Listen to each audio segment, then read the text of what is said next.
ایمان لانے والوں تقوی اختیار کرو جیسا اس کا حق ہے حق تقاتہ ولا تموتن الا وانتم مسلمون. اور دیکھو ایسی حالت میں موت نہیں آ جائے کہ مسلم نہیں ہو تم. وہ حالت کون سی ہے؟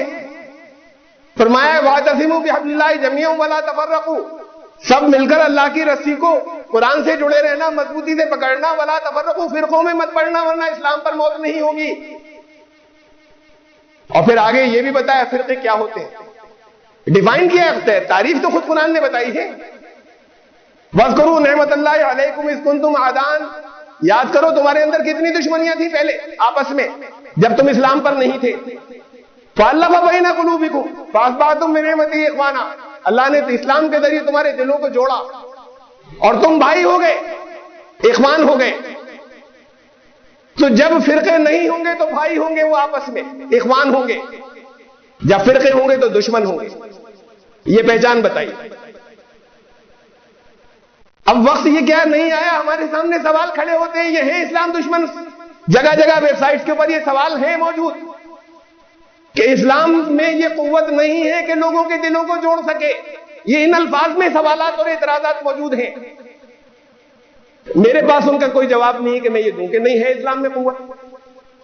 وہ کہتے ہیں اسلام میں یہ قوت, یہ طاقت نہیں ہے. پوری تاریخ اٹھا کر دیکھ لیجئے کہ لوگوں کے دلوں کو جوڑتے ہیں. یہ اسلام کے ماننے والے تو آپس میں ایک دوسرے کا خون ہی بہاتے رہے ہیں ہمیشہ. اب وہ ہمیشہ کی بات پرانی چھوڑ دیجئے, لیکن وہ ایک بڑی لمبی ادھر قریب کے دور کی تو کافی عرصے سے ایک لمبی تاریخ اٹھا کر رکھ دیتے ہیں سامنے کہ یہ سب ایک دوسرے کا خون بہاتے ہیں. اگر اسلام جوڑ سکتا ہے تو یہ ایک دوسرے کا خون کیوں بہا رہے تھے؟ ہمارے پاس کیا جواب ہے؟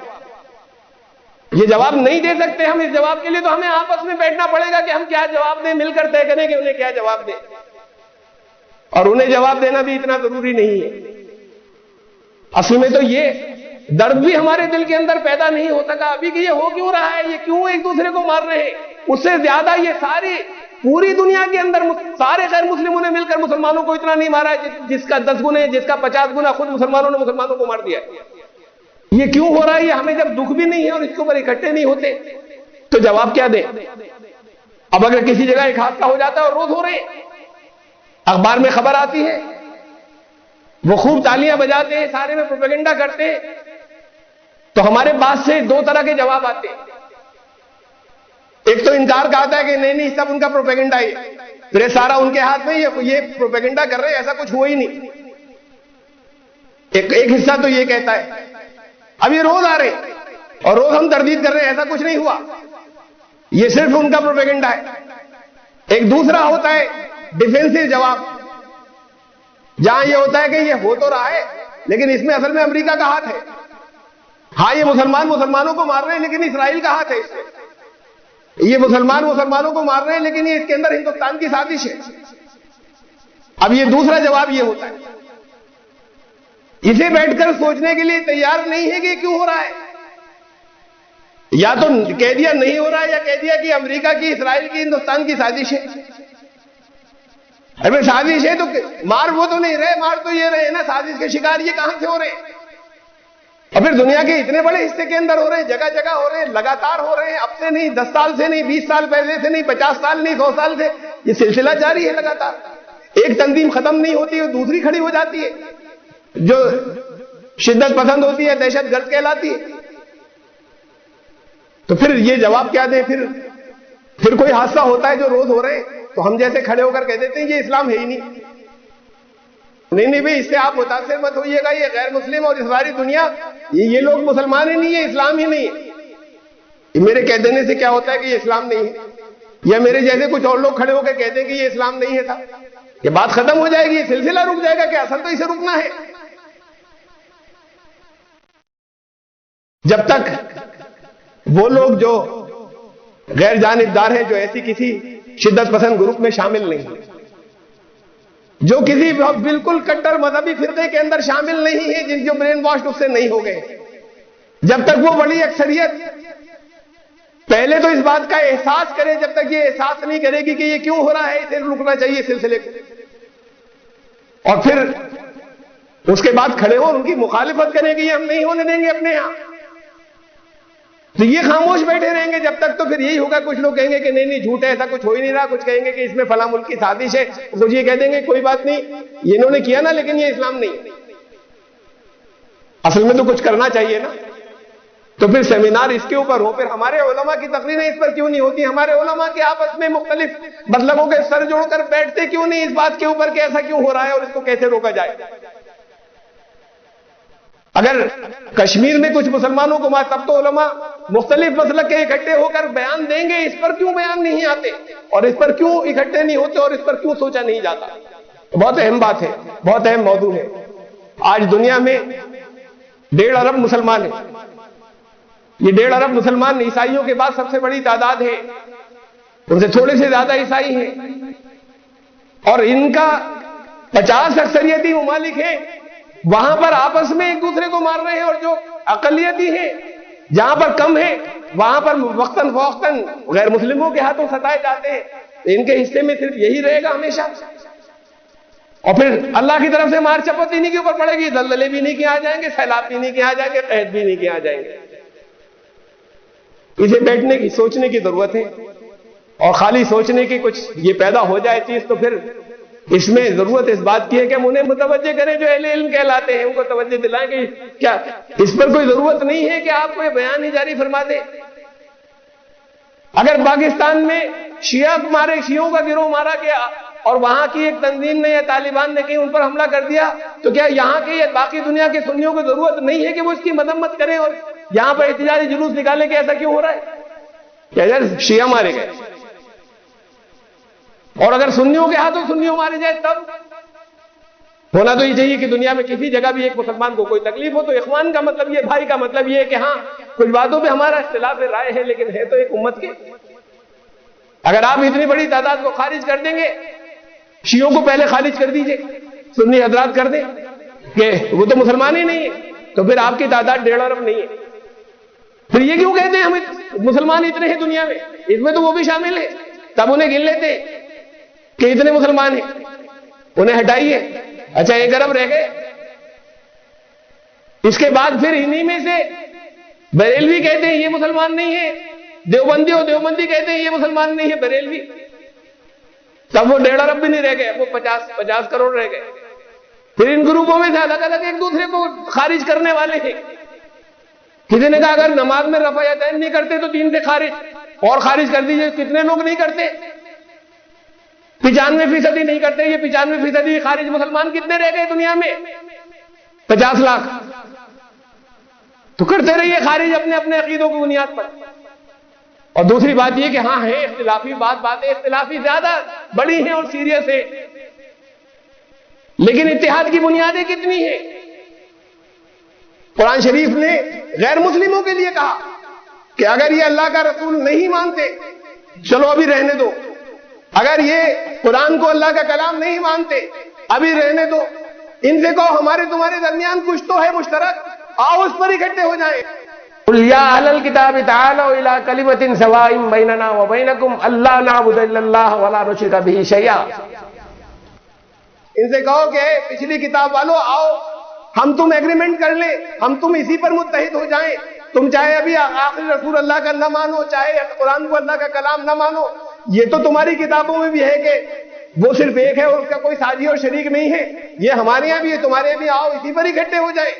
ایک بنیاد اگر کامن مل رہی ہے, مشترک مل رہی ہے, تو قرآن کہہ رہا ہے کہ ان سے یہ کہو کہ آؤ اس پر تو اکٹھے ہو جائیں, صرف ایک بنیاد پر. یہاں اتحاد کی بنیادیں کتنی ہیں؟ یا ہزاروں بنیادیں اختلافی باتیں 2-4 ہیں.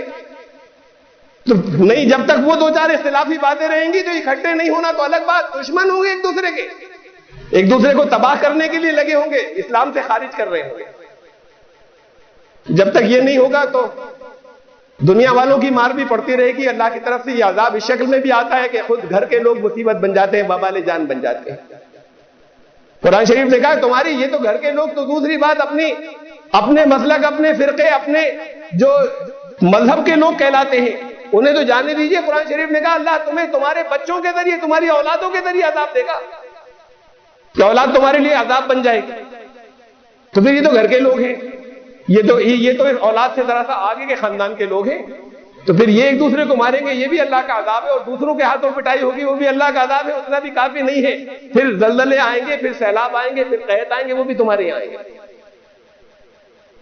اور نقصان کی بات جو ہے وہ یہ ہے کہ جو علامہ اقبال نے فرمایا تھا، وائے ناکامی متائے کارواں جاتا رہا، کارواں لٹ گیا، بڑا نقصان ہو گیا۔ لیکن اس سے زیادہ بڑا نقصان ہے لٹنے سے، کارواں کے دل سے احساس زیاں جاتا رہا۔ یہ احساس نہیں ہے کہ نقصان ہو گیا، اس کا احساس نہیں ہے، ایک تو نقصان ہوا، اس پر چونکنا چاہیے، نقصان ہونے جانے کا احساس نہیں ہے، یہ احساس ختم ہو گیا کہ نقصان ہو رہا ہے۔ جو قوم عذاب میں سے گزر رہی ہو اللہ کے، اسے یہ احساس نہ ہو کہ ہم اللہ کے عذاب میں سے، وہ کہیں یہ قوم عذاب میں آئیں گی جو کافر ہیں۔ کافر کا مطلب صرف انکار کرنے والا نہیں ہوتا، ہم تو اسی کو لیتے ہیں نا، یہ نہیں مانتے اسلام کو، انکار کر رہے کافر۔ کافر کا ترجمہ ہوتا ہے ناشکرا، کافر کا مطلب ہوتا ہے چھپانے والا،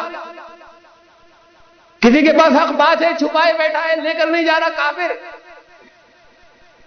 کسی کے پاس نعمت ہے، اس نعمت کا صحیح، دین کی نعمت کا، قرآن کی نعمت کا صحیح استعمال نہیں کر رہا، ناشکرا۔ یہ ناشکرا تو جس کے پاس نعمت ہوگی وہی ناشکری کرے گا نا، جس کے پاس نعمت نہیں ہوگی وہ ناشکری کرے گا کہاں سے؟ تو کافر کا مطلب ہوتا ہے ناشکرا۔ ترجمہ ہر جگہ انکار کرنے والا کر لیتے ہیں، ان تمام آیات میں جہاں کافر لفظ ہے یہ بھی پڑھیے، اس ترجمے کے ساتھ بھی پڑھیے، پھر دیکھیے کہ ہم کہاں پر کھڑے ہیں، اور پھر اللہ کا عذاب کیوں نہ آئے۔ تو پھر یہ بھی فرما دیا کہ اگر طرز عمل نہیں بدلا، وَإِن تَتَوَلَّوْا، تم نے پیٹ پھیر لی، چاہے نمازیں پڑھنے والے ہو، سارا دین اس جگہ پر آ گیا۔ فرض ہے، میرے زبان سے بار بار یہ بات آتی ہے، لوگ سمجھتے ہیں کہ شاید اس کی تخفیف کر رہے ہیں، اسے ہلکا کر رہے ہیں، یہ تو لازم ہے اور ضروری ہے، لیکن دین صرف یہ نہیں ہے۔ دین تو بندگی کا نام ہے 24 گھنٹے کی، کہ اللہ کی مرضی کے مطابق ساری زندگی گزرے، دین تو وہ ہے۔ تو پھر اس کے بعد اگر یہ تقاضے دین کے پورے نہ ہوتے ہو تو پھر یہ بھی فرما دیا کہ تم نے اگر پیٹ پھیر لی، اللہ کی طرف سے ایک ڈھیل ہے، ایک مدت ہے طے، وہاں تک ڈھیل دی جاتی ہے، اور پھر اگر وہ مدت پوری ہو گئی اور تم پیٹ پھیرے رہے، وَإِن تَتَوَلَّوْا يَسْتَبْدِلْ قَوْمًا غَيْرَكُمْ، تو وہ تبدیل کر کے پھر ایک دوسری قوم کو لائے گا، پھر تمہاری اللہ کی نظر میں کوئی ویلیو نہیں ہوگی، تم کہتے رہو اپنے آپ کو مسلمان ہیں، اللہ کی تبدیل کر کے دوسری قوم کو لائے گا، ثُمَّ لَا يَكُونُوا أَمْثَالَكُمْ، ان کی مثال تم جیسی نہیں ہوگی، وہ پھر یہ حرکتیں نہیں کریں گے، وہ ہوں گے اللہ کے محبوب بندے۔ ہم کہتے رہے کہ ہمیں، یہودی بھی تو یہی کہتے ہیں کہ ہمیں اللہ کے محبوب بندے، آج تک کہتے چلے آ رہے ہیں۔ تو قرآن شریف نے کہا کہ ان سے سوال کرو، فَلِمَ يُعَذِّبُكُم بِذُنُوبِكُم، پھر تمہاری حرکتوں پہ اللہ تمہیں سزائیں کیوں دے رہا ہے؟ یہاں پر یہ سوال قرآن نے کہا ہے کہ ان سے کرو، تم کہتے ہو ہم اللہ کے محبوب ہیں، ہم اللہ کی محبوب امت ہیں، یہ کہا ان سے یہ سوال کرو کہ اللہ پھر تمہیں تمہارے غلط اعمال کی سزائیں یہیں دنیا میں دے کیوں رہا ہے؟ یہ سوال آپ حق رکھتے ہیں یہودیوں سے کرنے کا؟ سزائیں تو مل رہی ہیں آپ کو، وہ تھا دور کبھی جب انہیں سزا مل رہی تھی، اب سزائیں انہیں مل رہی ہیں، اور پھر یہ کہے جا رہے ہیں کہ ہم ہیں اللہ کی محبوب امت اصلی۔ اسے سوچیں، اپنے دین کے بارے میں سوچیں، امت کے بارے میں سوچیں، اور پھر خالی خاموش تماشائی نہیں بنے، کچھ کریں، کچھ چھوٹے چھوٹے سے، اگر تھوڑے سے تو تھوڑے سے لوگ مل کر غور کریں کہ یہ آپس میں ایک دوسرے کے گلے کیوں نہ پڑے۔ ہوگا اختلاف رائے تو بات کریں گے اس پہ صحت مند، لیکن وہ اختلاف مخالفت میں اور دشمنی میں نہ بدلے۔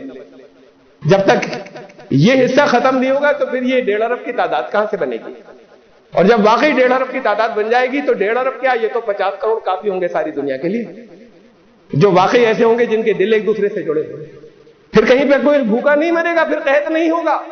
یہ تعداد جو میں نے تھوڑی سی آپ کو دیکھ کر آپ کو سنائی تھی مختلف جگہوں پہ، کچھ سیلابوں کی، کچھ سیلاب میں ختم ہو جانے والوں کی، کچھ زلزلے میں ختم ہو جانے والوں کی، کچھ فاقہ مستی سے قحط میں ختم ہو جانے والوں کی، اتنے لوگ تو بیچارے وہ تھے جو ختم ہو گئے، جو زندہ تھے وہ ان کی تعداد تو اس سے 20 گنی ہوگی، جو سسکتے رہے ان زلزلوں سے بچنے کے بعد، جو تباہ ہو گئے، جو مرے تو نہیں اس قحط سے لیکن اس کے بعد برسا برس سسکتے رہے، جو زندہ رہ جانے والے ہیں وہ تو عذاب ان کے اوپر جاری رہا۔ یہ تو تعداد صرف مرنے والوں کی تھی، کسی فساد میں مرنے والے اور پھر لٹ جانے والے تو پوری زندگی تباہ ہو جاتی ہے۔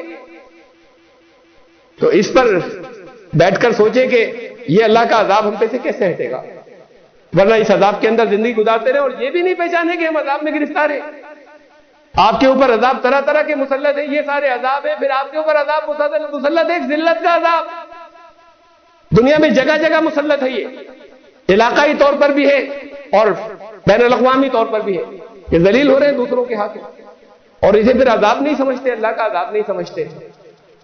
اللہ کے عذاب کو ہٹانے کی تدبیریں سوچیں بیٹھ کر، اور اس میں اس اختلافات کو بھلا دیں، جو جن باتوں پر کچھ اختلاف ہے ان پر کریں گے وہ اچھے انداز میں، بھائی کے انداز میں، اختلاف رائے کے اوپر گفتگو جاری رہے، لیکن مشترک بنیادوں پر اکٹھے تو ہو جائیں اور اس کی شروعات کریں وہ لوگ جو نیوٹرل لوگ ہیں، اگر اس عذاب کو اپنے اوپر سے ہٹانا ہے، ورنہ سب بیٹھ کر دیکھتے رہیں گے اور جہاز ڈوبتا رہے گا۔ اگر اس کے اندر سے پانی نکالنے کی کوشش نہیں کی گئی کہ پانی بھر رہا ہے، لوگ دیکھتے رہے کہ سب سوراخ تو انہوں نے کیا تھا۔